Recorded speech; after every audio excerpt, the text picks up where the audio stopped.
Setiap makanan yang sampai ke meja pelanggan selalu memiliki perjalanan. Tentang dapur kecil yang tidak pernah benar-benar sepi, dan tentang seseorang yang menjaga rasa agar tetap sama dengan kualitas yang sama setiap harinya. Dari rumah produksi sederhana inilah, Cheesecake memulai perjalanannya menuju berbagai kafe. Sobat Bisa, kali ini saya akan mengikuti secara langsung seorang pelaku UMKM cheesecake yang dimana dari mulai produksian di rumah sampai akhirnya diantarkan sendiri ke berbagai kafe. Tentunya kita akan melihat proses dari awal mulai produksian sampai akhirnya bisa ada di tangan para pelanggan. Ikuti keseruannya yuk, langsung aja.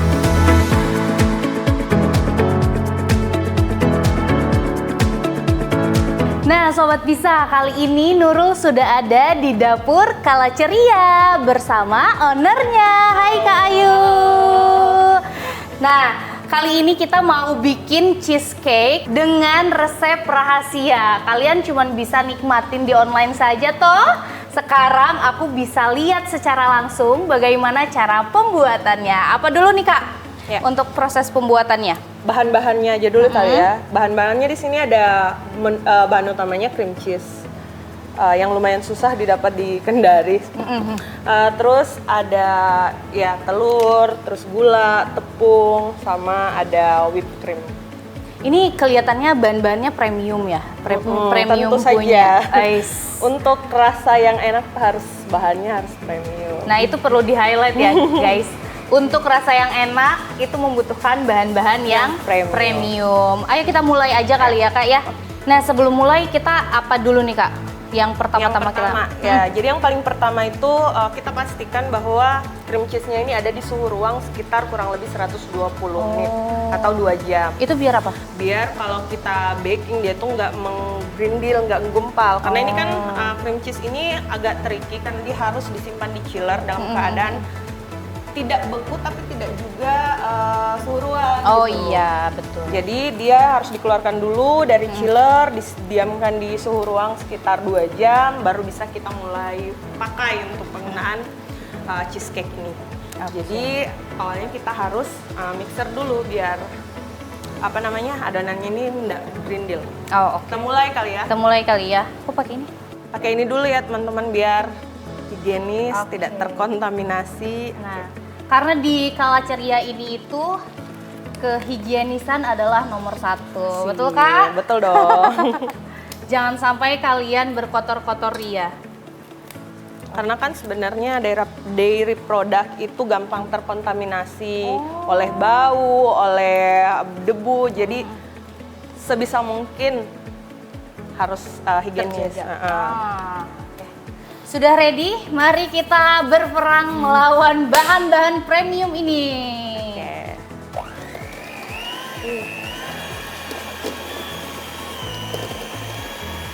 Sebelum cheesecake sampai ke etalase kafe, semuanya dimulai dari proses sederhana seperti ini.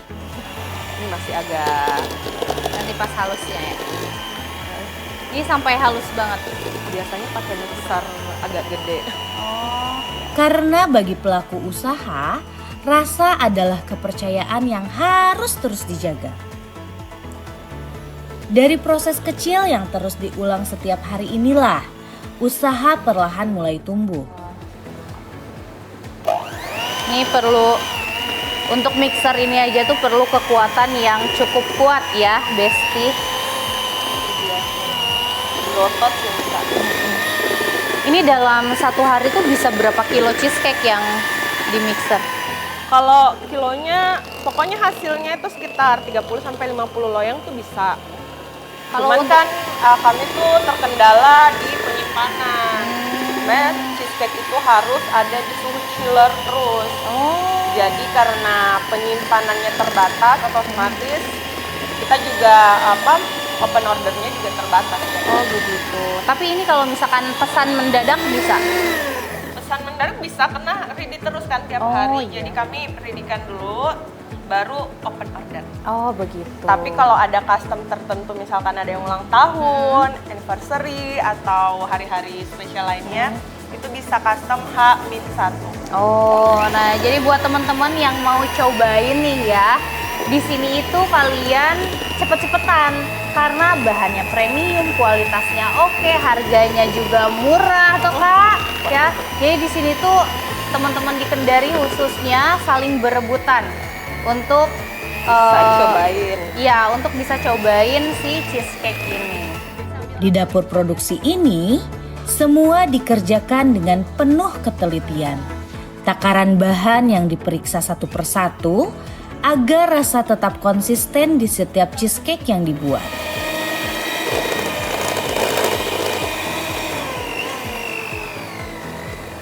Nah ini yang diaduk tuh apanya Kak? Ini masuk gula, terus kita tambah garam biar gurih. Wah ternyata susah sekali. Oke, itu ini vanilla essence karena kita kan banyak menggunakan telur nantinya kan, biar baunya, aromanya itu tidak amis telur, maka kita pakai vanilla essence. Banyak sekali. Ini kelihatan ya mana yang biasa di dapur dan mana yang biasa di depan TV. Mixer terus berputar, sementara adonan perlahan berubah menjadi lembut dan siap dipanggang. Nah, Terbiasa aja sih Mbak, awal-awal kan kami baking juga tidak sebanyak ini, cuman makin lama ya makin. tapi untuk menemukan resep seperti ini tuh Kakak udah melewati berapa tahap tuh? Tahap Atau jadi langsung kami jadi? Ini resep turun-temurun? enggak, sebenarnya karena awalnya kami juga sering sering jajan, terus coba-coba. Kayaknya di Kendari itu belum banyak cheesecake yang mirip di Luar kota. luar kota. Kebetulan ada kursus online-nya, ya kami ikutlah dan pada akhirnya menemukan resep yang pas, yang belum banyak di sini. Berarti Kakak emang suka cheesecake? Ya, pecinta cheesecake Oh sebenarnya. pantes, jadi tahu nih dan sudah melanglang buana mencoba cheesecake di berbagai daerah. Akhirnya terlahirlah cheesecake Kala Ceria. Rutinitas ini mungkin terlihat sederhana, tetapi dari proses inilah perjalanan sebuah usaha terus berjalan setiap harinya. Saat adonan mulai masuk ke dalam oven, prosesnya belum benar-benar selesai. Justru di tahap inilah perhatian harus semakin dijaga. Owner terus memastikan suhu tetap sesuai dan waktu pemanggangan berjalan tepat. Karena untuk menghasilkan cheesecake dengan tekstur lembut dan rasanya yang konsisten, setiap detail kecil memiliki peran penting.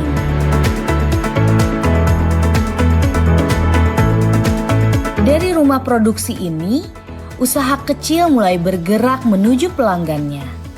Setiap box yang dibawa bukan hanya sekedar pesanan, tetapi juga hasil kerja keras yang dimulai sejak pagi.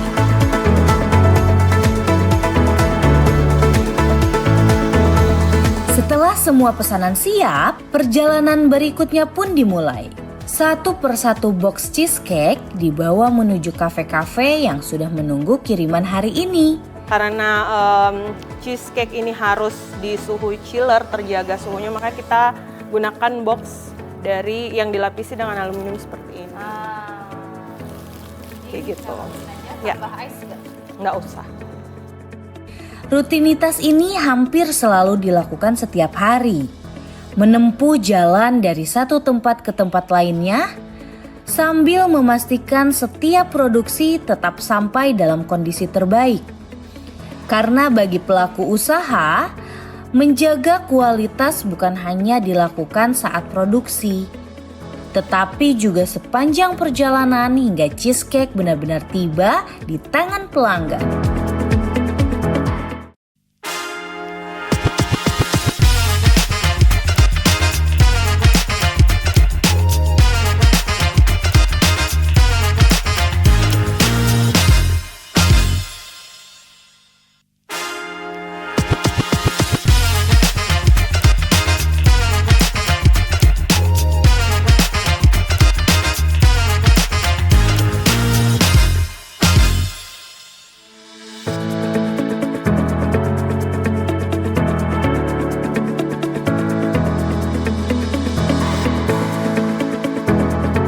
Jadi awalnya Kak, kami produksi itu dari 2 tahun yang lalu, 2024, yang diawali dengan sebenarnya keisengan semata gitu. Karena saya sama adik saya itu hobi baking. Terus suatu waktu pas ada acara arisan keluarga, kami cobalah bikin cheesecake ini untuk pertama kalinya dicobakan ke keluarga. Dan ternyata responnya positif begitu Kak. Hingga keluarga itu sampai tanya, boleh dijual enggak biar kami bisa makan setiap saat gitu kalau pas mau.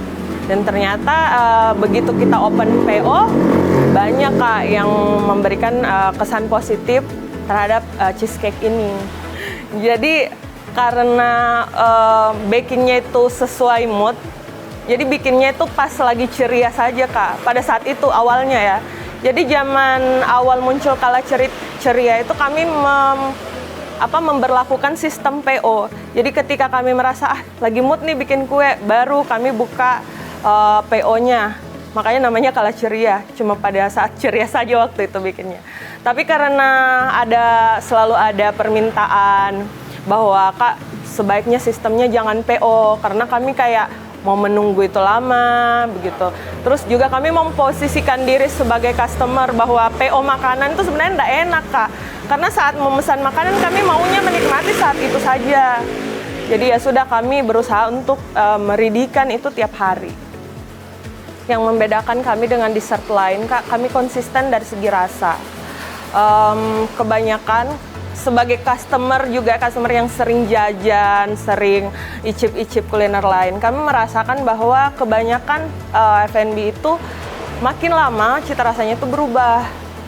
Ya, jadi kami berusaha untuk menjaga rasa itu dengan cara mempertahankan bahan baku yang memang yang membedakan Kala Ceria dengan dessert lain. Kami mengedepankan bahan yang premium Kak. Kami tidak menggunakan bahan-bahan yang asal ada, tapi kami betul-betul R&D, research and develop, bagaimana menemukan cita rasa yang baik, yang gurih, yang betul-betul bisa diingat sama semua orang. Sehingga ketika mencoba dessert lain, mereka tuh kayak punya standar tersendiri bahwa Kala Ceria lagi deh, Kala Ceria lagi, seperti itu Kak. Dari segi peluang Kak, bahwasanya kan sekarang, apalagi sekarang bisnis F&B terutama di Kota Kendari itu sangat berbagai macam, dan tentu saja kami berani untuk berada di antara mereka itu bukan suatu hal yang tiba-tiba juga sebenarnya. Kami ingin konsisten di sini, kami ingin membangun Kala Ceria ini sehingga nanti bisa sustain, bisa panjang, bisa ekspansi, bisa melahirkan lagi banyak varian seperti itu. Tentu saja hal tidak mudah Kak, karena banyak saingan, banyak sekali persaingan. Tapi kita berusaha bikin konsisten dengan cara ya rasanya, packagingnya beda dari yang lain. Kemudian ada sentuhan personal Kak, kayak misalkan Kala Ceria ini bisa di-custom sesuai dengan momen-momen spesial orang-orang. Seperti itu Kak. Sebenarnya kalau ragu atau ketakutan pasti ada Kak. Mungkin di semua pebisnis hal itu pasti muncul. Namun tergantung pribadi pebisnisnya bagaimana supaya usaha ini bisa sustain dengan cara ya target pasarnya, terus memasukkan hal-hal apalagi nih yang lagi hype sekarang, yang lagi musim sekarang. Misalkan sekarang kan lagi hits itu semua kue dipadukan dengan coklat dan kunafa seperti itu. Nah kita itu juga bisa memasukkan itu dalam produk-produk kita. Terus apalagi yang lagi musim, kalau misalkan lagi Valentine atau tahun baru atau lagi lebaran, kami tuh menyediakan varian-varian yang seasonal. Dan ada juga signature menu yang itu selalu ada tiap hari, seperti itu Kak. Ya sejauh ini Kak, dari awal sebenarnya kendala kami adalah di bahan baku. Bahan baku yang kami gunakan adalah cream cheese merek tertentu yang pasarannya di Kendari itu lumayan sulit. Dan beberapa kali itu kami terpaksa harus menutup Kala Ceria sementara waktu hingga kami menemukan bahan baku itu. Karena kami tidak mau, sebenarnya bahan baku cream cheese ini banyak merek lain Kak, tapi karena takut itu merubah rasa dan merubah trust orang-orang yang sudah terbiasa dengan rasa itu, jadi kami memutuskan untuk lebih baik tutup dulu sampai bahannya tiba. Tapi sekarang kami sudah punya supplier yang langsung dari luar kota bisa mengantarkan ke Kendari, jadi saat ini sih jauh lebih mudah sih Kak dibanding itu. Terus kendala yang kedua adalah bagaimana cheesecake ini bisa diterima di masyarakat luas, bukan cuma di generasi muda. Karena saya lihat pasarnya hanya ke anak sekolahan, anak kuliah seperti itu, dan anak muda lainnya. Seperti itu sih Kak kendalanya. Oh iya Kak, sejauh ini pemasaran kami hanya via online, karena ya satu lagi kendala produksi cream cheese ini adalah penyimpanan. Dia harus tersimpan di suhu chiller. Makanya kami kenapa belum ada outlet sampai sekarang, karena ya kami butuh itu Kak, penyimpanan yang betul-betul proper untuk cheesecake. Itu satu. Terus juga ya, jadi sistem pemasarannya itu kami share via online Kak, terutama di Instagram. Instagramnya di kolaceria.id. Nah, di situ kami tiap hari mengupdate apa-apa saja varian yang bisa dipesan. Sudah dengan lengkap dengan harga dan ingredientnya, seperti itu Kak. Untuk dari segi peluang bisnis cheesecake ini, bagi saya sangat menguntungkan, karena di sambil cheesecake ini tidak terlalu banyak treatment yang digunakan, cheesecake ini juga tahan lama, sehingga kita tidak harus menghabiskan banyak waktu hanya untuk baking ini dan mengurusi ini.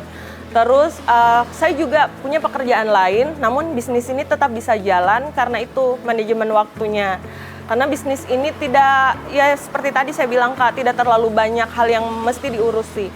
Namun tetap dengan manajemen waktu yang baik, misalkan packaging itu, saya baru tahu setelah terjun di bisnis ini bahwa mempersiapkan packaging itu memangkas 50% waktu kita dalam berjualan. Ternyata itu efektif sekali ketika disiapkan terlebih dahulu. Kemudian Kak, sebelumnya saya menjual cheesecake ini sambil baking. Jadi admin juga, sambil baking juga. Ternyata itu tuh buruk gitu Kak. Jadi saya menyiasatinya melihat hal itu, saya meridikan dulu, di baking aja dulu semua, baru open PO. Karena ternyata mengurusi pengiriman via kurir, teman-teman ojek online, sambil baking itu Kak, ya Allah overwhelming sekali Kak. Jadi seperti itu. Jadi teman-teman untuk buka bisnis F&B ini sangat menjanjikan, masih bisa kerja tempat lain, masih bisa menjalankan hobi, dan bisnis ini juga tetap jalan. Tentunya barengnya dengan support system yang baik. Tips untuk menjalankan bisnis F&B. Yang pertama, kuatkan tekad menjadi businessman atau entrepreneur di era sekarang itu tidak mudah. Harus tahan banting, harus siap terima kritikan dan lain-lain. Itu pertama. Yang kedua, mulai dari usaha yang kita cintai.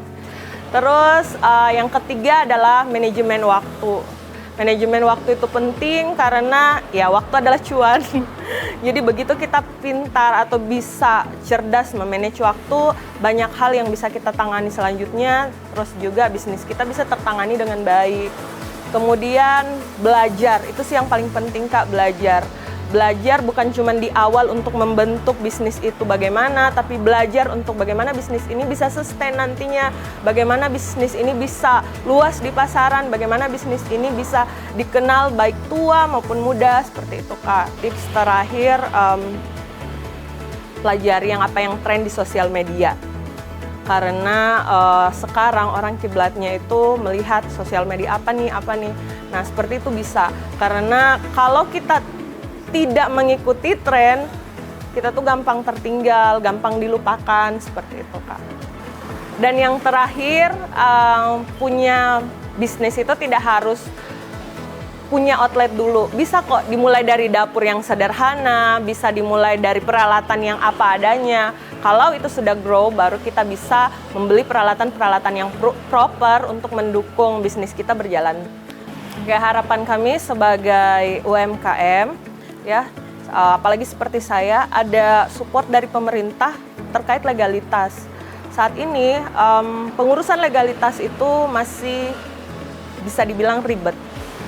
Dan itu bagi kami agak lumayan merugikan dari segi waktu, Kak. Karena kan mengurus legalitas ini banyak sekali lapisan-lapisan yang harus dilalui. Harapan kami itu bisa disupport oleh pemerintah dan juga diberi kemudahan untuk mengurusi legalitas itu, diberi kemudahan untuk memasarkan, diberi juga kemudahan untuk muncul di event-event untuk diperkenalkan ke masyarakat yang lebih luas. Dan mudah-mudahan Kala Ceria bisa punya outlet sendiri, bisa melahirkan banyak varian-varian baru lagi, kemudian outletnya jadi jauh lebih besar dan dikenal masyarakat luas. Sesampainya di kafe, perjalanan cheesecake ini belum benar-benar selesai. Setelah ditata di etalase, cheesecake ini akan menunggu untuk dipilih pelanggan yang datang silih berganti. Dari meja produksi, kini cheesecake ini akhirnya sampai di tangan pelanggan, menjadi bagian kecil dari waktu santai mereka di tengah aktivitas yang sibuk. Ada perjalanan panjang yang mungkin tidak terlihat sebelum akhirnya cheesecake ini bisa dinikmati. Bagi sebagian orang, cheesecake ini mungkin hanya dessert biasa. Tetapi bagi pelaku usaha, setiap produk yang sampai ke tangan pelanggan adalah hasil dari perjalanan panjang yang penuh proses.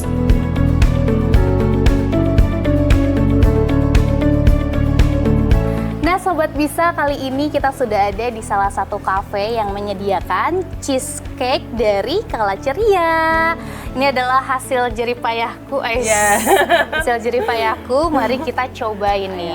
Nah sambil kita cobain, cerita-cerita dong Kak. Ini kira-kira udah ada berapa kafe yang mengambil cheesecake dari Kakak? Kalau di Kendari sendiri kita sudah supply sekitar 4 coffee shop.